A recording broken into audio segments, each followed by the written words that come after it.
It is Thursday, October 10th. Here's what we're working on this morning. More than 3 million homes and businesses in Florida are without power at this hour because of Hurricane Milton. The next life-saving antibiotic may be living on your toothbrush. And Green Day demasters Dookie 30 years later.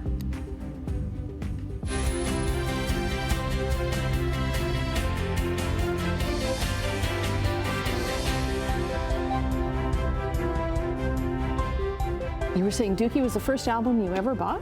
With my own money. Okay, wow. Saved up working on the farm to listen to some rock music.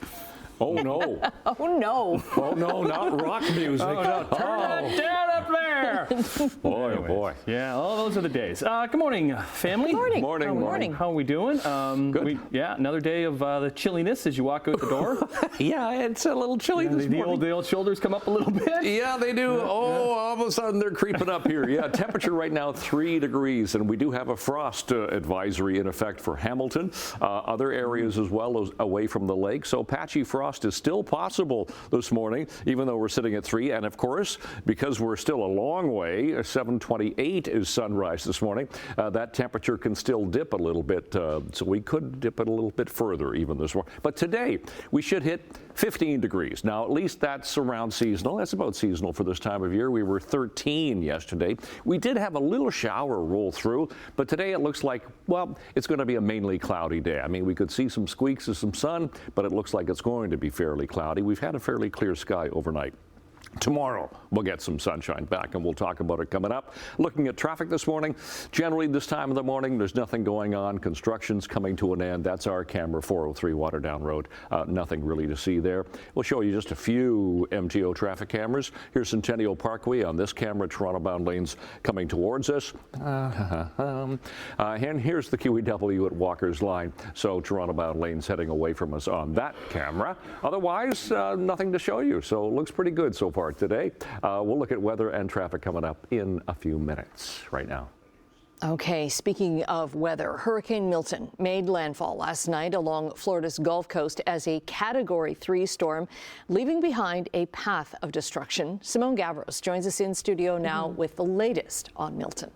Well, the storm has now weakened to a Category 1 storm, but some of the images coming out of Florida last night are unbelievable. Gusty winds, choppy water, debris flying everywhere. And we are hearing there have been multiple fatalities in St. Lucie County near Vero Beach, but now officials are waiting for daylight to fully assess all of the damage. Now, this is just some of the footage of coastal cities in Florida last night. Roads are covered with water, there's heavy rain, and it's all being blown around by the wind. Now, as of this morning, the National Hurricane Center says that Milton is moving off the East Coast, but is still producing damaging winds and heavy rainfall. Now, this just shows some of the destruction in the hurricane's path. Tropicana Field in St. Petersburg saw its fabric roof ripped right off with winds of 160 kilometers per hour.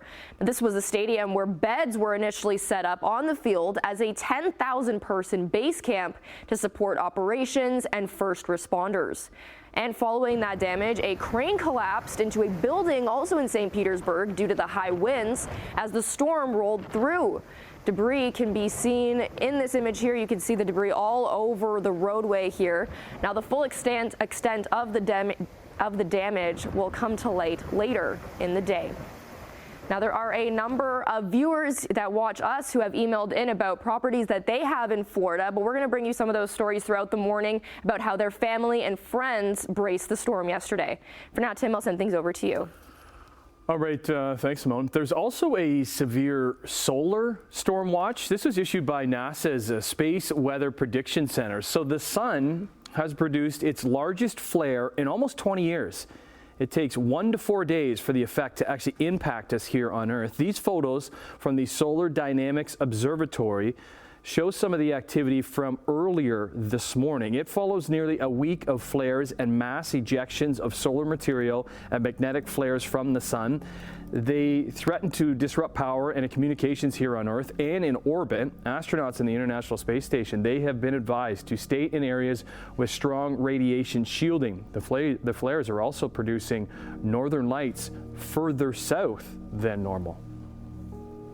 Hamilton police are looking for 2 men after 2 separate shootings this past summer. They've released a photo of one of them. It's 44-year-old Kevin Johnson. The Hamilton man is wanted after a shot was fired during a fight in an alley near Hess and Market Streets downtown on June 23rd. That shot missed. Also, 22-year-old Gary Patrick Cunningham of Beaton, Ontario, is wanted after a shooting outside of Pedals Bar on Barton Street near Parkdale. That happened August 24th. 2 people were taken to hospital with serious injuries after they were shot at close range. So Hamilton police saw 2 people arrested and more than a dozen taken to hospital for intoxication at a series of unsanctioned street parties this past weekend that drew thousands to the Westdale and Ainsley Woods neighborhood near McMaster University for homecoming. So at the peak of the festivities back on Saturday, there were as many as 7,000 people in the area. Police received 43 calls for service, while paramedics responded to 21. 3 tickets for provincial offenses were also issued. Compared to last year, there were 7 fewer provincial orders, 6 fewer calls for service, but paramedic calls more than doubled from 10 to 21.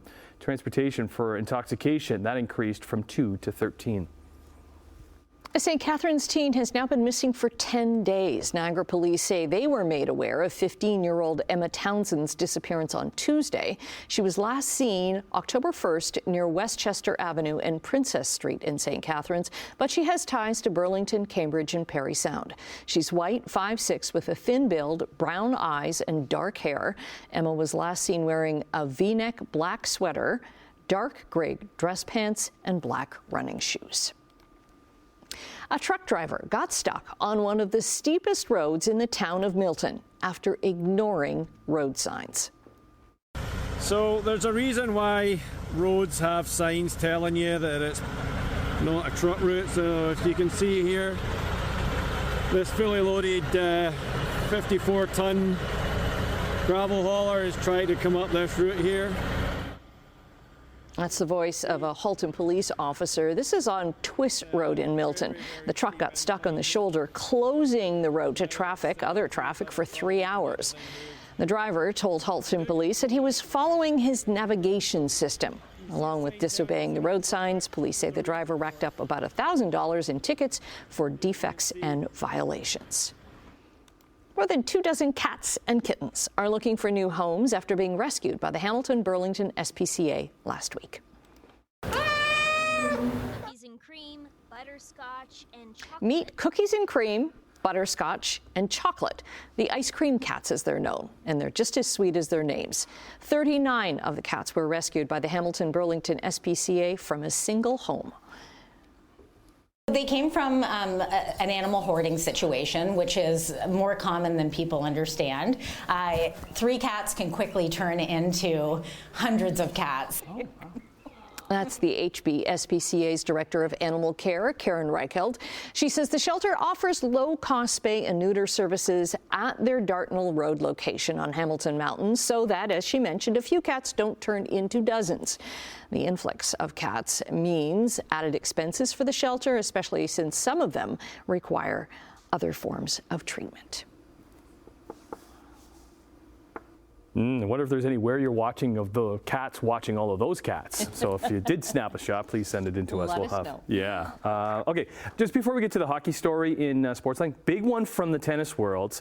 22-time Grand Slam champ Rafael Nadal has just announced his retirement from tennis this morning, so that's big news. We'll have more on that coming up. But the hockey season did officially get underway for the Toronto Maple Leafs as they kicked things off last night in Montreal. And despite playing well, they start the season with a loss. The A group out as Matheson with the pass knocked out. Yeah, Montreal's Cole Caulfield got the Habs on the board, beating the Leafs' Anthony Stolarz, who got the start over Joseph Woll after he was put on the injured reserve with a lower body injury. Something Leaf fans are all too used to after he bowed out a Game 7 versus the Bruins last season for injury. Stolarz played well, though. But it was the guy at the other end who was the star. The Habs' Sam Montembeault, unbeatable. Toronto peppered 48 shots at him. He didn't allow one past him. That sets an NHL record for the most shutout saves in the first game of the season. Leafs shutout for the first time since 2021. Montreal, they win it 1-0. Toronto off to Jersey and face the Devils tonight. Things were not as close for Connor McDavid and his Edmonton Oilers, who actually most picked to return to the Cup final and this time lift the Stanley Cup after losing to Florida in 7 games last season. Didn't start out the best, though, as Edmonton welcomed the Winnipeg Jets to town, and they were not very nice guests. The Jets took flight, dominating this one, scoring twice in the first, 3 more times in the second to chase Stuart Skinner from the Edmonton net. Tough start for the Oil. They get trounced 6-0. Closer to home in Brantford, where it seems the Bulldogs are going to be staying put after the approval of a new rink. The team was on the ice last night to try and brush off a slow start to the season, and Nick Lardis led the way in this one. He recorded a hat trick. Now it's 5 goals in 5 games as Brantford would end their 4-game homestand with a dominating 5-1 win over Sarnia. They are now off to Ottawa to face the 67s tomorrow. The 2-1. Lindor towards right center field. This one is back. It is gone! Grand slam! And Lindor puts the Mets on top! Yeah, to the Big Apple, where the Miracle Mets just continued their postseason run, and Francisco Lindor was the hero in Game 4 against the rival Phillies, smashing that grand slam in the 6th, which turned out all that New York needed to beat Philly 4-1 and win their ANLDS series in 4 games, book their ticket into the National League Championship Series for the first time in 9 years. And there was a chance the San Diego Padres could book their spot in the NLCS and meet the Mets, but the Dodgers, Mookie Betts, and Shohei Ohtani were like, hold on a second. With their season on the line in front of a rocking crowd in San Diego, the Dodgers ruined the party and dominated Game 4. Betts homered for the 2nd straight game. Ohtani drove in a run in the 8-0 shellacking, setting up a 5th and deciding game back in La La Land on Friday. High fly ball, deep left field. Back goes Melendez. Forget about it. It's gone. The American League, it was Giancarlo Stanton's blast in the 8th inning that broke a 2-2 tie with Kansas City that turned out to be the winning run as the New York Yankees are a win away from the ALCS. Oh, we're going to hear about this from that St. Catharines mayor who's on the show later today. That's going to be fun. Or we won't have time to get to it. They have a chance to do that tonight in KC with their ace, Garrett Cole, on the mound. Other game at Detroit, pushing Cleveland to the brink with another shutout of the Guardians. They can move on with a win tonight in the Motor City. Okay, 12 minutes after 6 o'clock, 10th morning of October. Let's get you going here. First of all, it's traffic and really not a lot happening. Still some lingering construction. Here's the 403 Waterdown Road. That's doing okay at the moment. MTO traffic cameras, see if they're going to play with us today. QEW Highway 406, nothing there. Here's Centennial Parkway once again, so Toronto bound coming towards us. Now, there is still some lingering construction here. You can see the truck with the flashing lights there. That's Niagara bound coming around the bend from Brand Street, and it is getting slow on the other direction as well. East of Royal Windsor looks good. We'll flip ahead to the 427 Gardner QEW, nothing there. Temperature at the moment. Yeah, it's a chilly start to the morning again here. At least our temperature didn't dip this hour. We're still sitting at 3 degrees. Winds are light from the northwest. Humidity's right up there, but the sky is fairly clear to start the day. For school today, we should hit 15 degrees. Now, it is going to be fairly cloudy throughout the day, but we could see some glimpses of some sunshine. At least the winds will be fairly light for today. We have a ridge of high pressure that's building in across the Great Lakes, and that's going to, well, we're still going to have a fair bit of cloud cover for today, but tomorrow, lovely sunshine, and that's going to help our temperature get a little bit better tomorrow. And then another cold front will drop its way across us as we head toward the weekend. Today, anywhere from, well, 14, 15, and 16 degrees. It'll be a mix of sun and clouds to a mainly cloudy sky for the day today. At least we can kick away the showers. Look at tonight. Frost is possible. Temperatures anywhere from 1 to 2 to 3 degrees. Generally, some frost right around the horseshoe is possible. And then tomorrow, the sun comes back, and look at the temperatures pop up. 21 and 22 degrees. Pretty nice Friday tomorrow. So as you step out the door on this Thursday, the 10th, we are looking at mainly clear skies. Temperature right now 3. Long range coming up. Annette, Tim. Okay, after the break, we're going to say good morning to Emily Vukovic with a preview of what's to come in Chit Chat. And in business news, dock workers at Canada's second largest port are starting to refuse overtime this morning. And good morning to you, Emily. What's coming up in Chit Chat? So we're going to save this then. We're going to save it, yes. Okay, because there's something that happened that we need to be before the show. Okay, we'll save it for the Chit Chat. Okay. Oh, I want to hear it now. Wow. Brian wants. Somebody was on chip day and they forgot the chips. Somebody was on chip day, forgot chips. Brian's reaction is shame. Yeah, I was like, are you going to berate me now, or are you going to save it for a little bit later on in the show? Probably both, to be honest. And then it's going to come back tomorrow. See, now and I can't even tell you what Chit Chat is about, but we're talking about Green Day, we're talking about the Met Gala, and we are also going to be discussing a new show. And how we have no chips. Okay, and no chips. It's probably not bad for our waistlines. We save up all 2 weeks for this day. Anyways. Okay, sure. Thank you. That's all I got. Okay, let's get down to business, shall we? Sure. Yes. Canadian dollar and overseas trading is down 24 basis points at just under 73 cents US. Gold is up almost $6. Crude oil has gained 60 cents in overseas trading at $73.84 a barrel. Checking midday trading in Europe, markets down just a little bit across the board in London, Frankfurt, and Paris.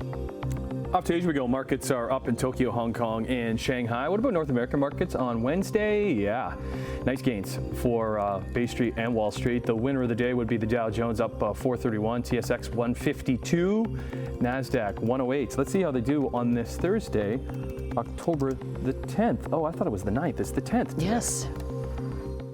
Well, dock workers at the Port of Montreal are set to halt all overtime this morning. It's a pressure tactic targeting their employers as contract talks continue. Now, it's to try to get things moving again. Shipping companies and terminal operators say the freeze on overtime is going to have a huge impact on operations. This port, Montreal, is Canada's second largest. It handles about 40% of the country's container traffic. The dock workers went on a 3-day strike last week, and there is now a federal mediator trying to get both sides to reach an agreement. A $70 million class action settlement has been reached with TD Asset Management over commissions paid to discount brokers. So the law firm Siskins says the class action members allege that since discount brokers aren't allowed to provide investment advice, investors receive no value for the trailing commissions they pay to such brokers. The firm says it has filed proposed class actions against several mutual fund managers that have discount brokers, including RBC Direct Investing, BMO Investor Line, CIBC Investor's Edge, Scotia's iTrade, and National Bank's Direct Brokerage. So the proposed settlement, it covers anyone who held units of a TD Mutual Fund Trust account through a discount broker on September 11th of this year or earlier. Marriott International has agreed to pay $52 million and make changes to its data security. The payment was made to resolve state and federal claims in the U.S. related to data breaches that affected more than 300 million customers around the world. The U.S. Federal Trade Commission and a group of attorneys general from 49 states and D.C. announced the terms of separate settlements with Marriott. The FTC and the states ran investigations together into 3 data breaches, which took place between 2014 and 2020. They claim that Marriott did not secure its computer system with appropriate password controls, network monitoring, or other practices to safeguard the data. Okay, yes, I can confirm. It is Thursday, October the 10th. It says it here, it says it here, and it says it on my phone. There we go. So I was writing October the 9th all over the place. So it's the 10th. Just to let you know. What's to come for the next 7 days? Well, Brian will have that answer for you right after this. That takes us to the 17th. 6:24 is the time, and the date, get that right, is the 10th of October here this morning. It's a Thursday. Here's a look at the QEW and Highway 405. There's nothing going on at St. Catharines this morning. It's all doing okay. We'll flip to the top of the Burlington Skyway Bridge. It's starting to get slow already here this morning as you head down toward North Shore Boulevard. Here's Walker's Line. Still looks good. Nothing at Sheraton going through Mississauga. Dipping in. Okay, well, we'll go back to that camera. QEW at Sheraton. And keep in mind, the Burlington Canal Lift Bridge is going to be completely closed. Vehicles, pedestrians, bikes between 9 o'clock and 4 o'clock today as they do some work there. All right, let's get to our temperatures. I know they're there. Temperature right now is 3 in Hamilton. There is a frost advisory around the Horseshoe this morning. 7 Grimsby, 6 Mississauga, and for Toronto. Seasonals, talk about those this time of year. 5 for an overnight low, so we're below seasonal, and 15 for a daytime high. We didn't get there yesterday. We only got to 13. So those are our sun times and our records for today. And yeah, a fairly cloudy day today. So going into school this morning, we should be 6 degrees by the first bell, 15 for after school. And thankfully, yesterday we had 0.5 a millimeter of precipitation. Today, we shouldn't get any, thankfully. Cloudy skies and 15. +1 overnight tonight. There is that risk of frost again. Tomorrow, what a gorgeous day. Sunny and 21, even 16 on Saturday is great. Then we get into chance of showers further into our Thanksgiving weekend. Sunday, 12 degrees, 9 only for Thanksgiving Day. Tim will be happy the dancing turkey's back. And then again, 30% chance of showers on Tuesday. Let's look at your forecast. Annette, Tim. Okay. We'll see how much longer he's dancing. Yeah. Okay, just before we get to the bottom of the clock, don't feed raccoons, folks, because it turns out raccoons are not just a problem in the GTHA. A woman in Washington State had swarms of them invading her home. She had called police saying she had to escape her home after about 50 to 100 of the, what are they called? Trash pandas, yeah. Yeah, showed up. And they were acting aggressively. She told police she started feeding a family of raccoons decades ago and didn't have any issues until about 6 weeks ago. And that's when a number of them started showing up, and then they multiplied.